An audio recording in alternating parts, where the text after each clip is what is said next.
The Poor Neighborhoods of Mexico City by José Martí. Translated by Esther Allen. Read by Alejandro Martinez. Preface.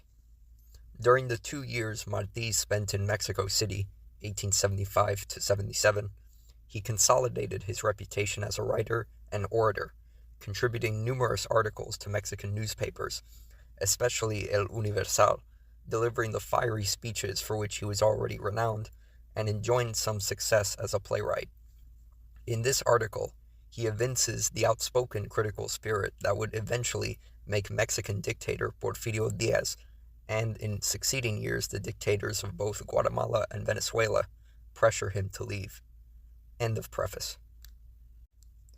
We are obliged to turn our eyes from the beauties on offer in the books of poets, and must put off as well whatever we might have said about some recently published scientific works, in order to direct not our enthusiasm, but our dismay toward the terribly sad state of the unhealthy and neglected city of Mexico.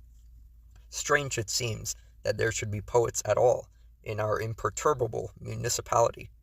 A poet is something like a clean, white soul, and one might imagine that such a soul, by its very nature, rejects whatever is tainted, unclean, or repugnant in its surroundings.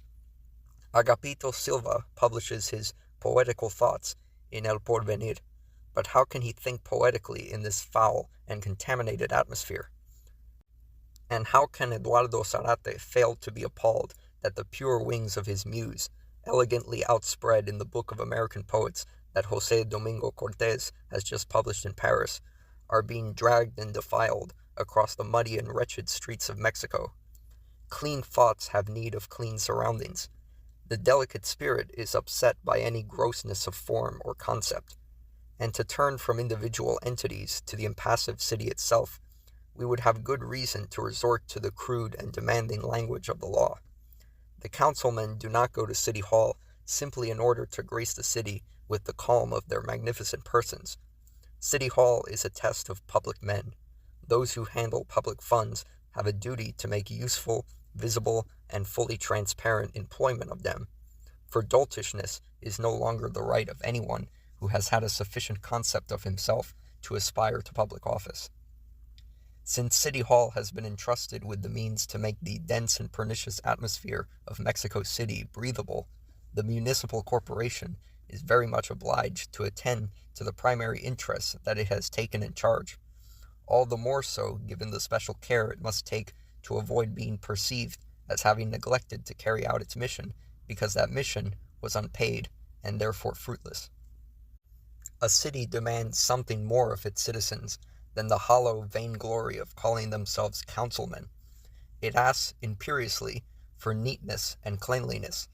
It asks that its parks be elegant, that its places of transit be easily accessible, and that its impoverished back streets be subject to, not to a neglect that exacerbates the misfortune of all the needy children, but to tenacious and persistent effort, even though the good thus done will yield no financial profit. It is wrong for a person who values his good name to accept a post whose high mission he does not fulfill, and whose significance he does not understand or live up to. The outcry being raised by the press is not vain and futile, nor is it right that City Halls should gainsay those who remind it of its duty. In the poor neighborhoods, death, garbed in misery and ever seated at the thresholds of the houses, is now taking on a new form. Deadly miasmas are exuded by the layer of greenish scum that blankets swampy pools of water. One breathes as if the air were heavy with humidity, or as if there were a scarcity of air, and this poor population of ours, so weakened already by their hunger, their laziness, and their vices, suffers even more from the scourge of this vagabond death that lives, errant and threatening, in every dense undulation of the atmosphere. The press does not complain out of habit or fixation, but because more of the poor are dying as a result of City Hall's incomprehensible laxness. This is no simple matter that the municipality can afford to ignore. It is a matter of life or death, grave, immediate, and urgent. The accusation is all the more necessary the more it appears to go unheard, for the municipality has paid no heed to it at all. Why do the councilmen take so long to do what is right, when it is their duty to do it, and when the means to carry out most of it are certainly not lacking, though neither is there any surplus or abundance of them? If the wagons that transport objects to or from Mexico City must travel on the Calzada de Buenavista, then why is the Calzada an unusable road on which crowds of men are endlessly working to get stalled or toppled wagons under way again? It is the only road. How can City Hall neglect the only road? Why, in the center of the city, where limpid breezes cannot easily blow, are the eyes repelled and the lungs obstructed, and harmful elements breathed in from the miasmas given off by puddles of stagnant water blanketed by a greenish layer of rot? It is distressing to have to occupy oneself with this, and it is injurious to City Hall's reputation not to have addressed the problem already. The City Council does not do the city some gratuitous favor by repairing the streets, taking care of the parks, and energetically promoting more hygienic conditions. Rather, that was the purpose for which the members of the council were raised to the office they occupy. They do us a double harm, by not carrying out their duty, and by preventing, through their presence in City Hall, that duty from being carried out by others more intelligent or conscientious than they. Precisely because their office is unpaid, they should be all the more careful to carry out its duties in full.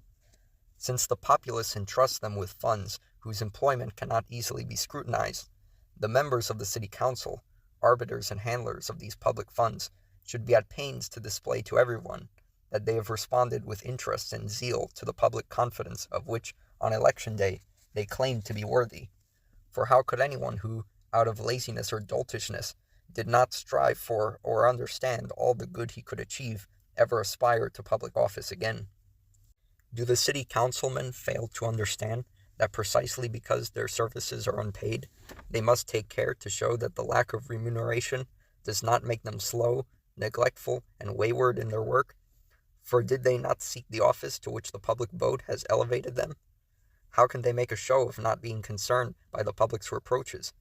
It may be that the white souls of the councilmen have not consulted their intelligence. Certainly they would not deliberately seek to be unworthy of the honorable office they continue to hold. Revista Universal, Mexico City, September 4th, 1875.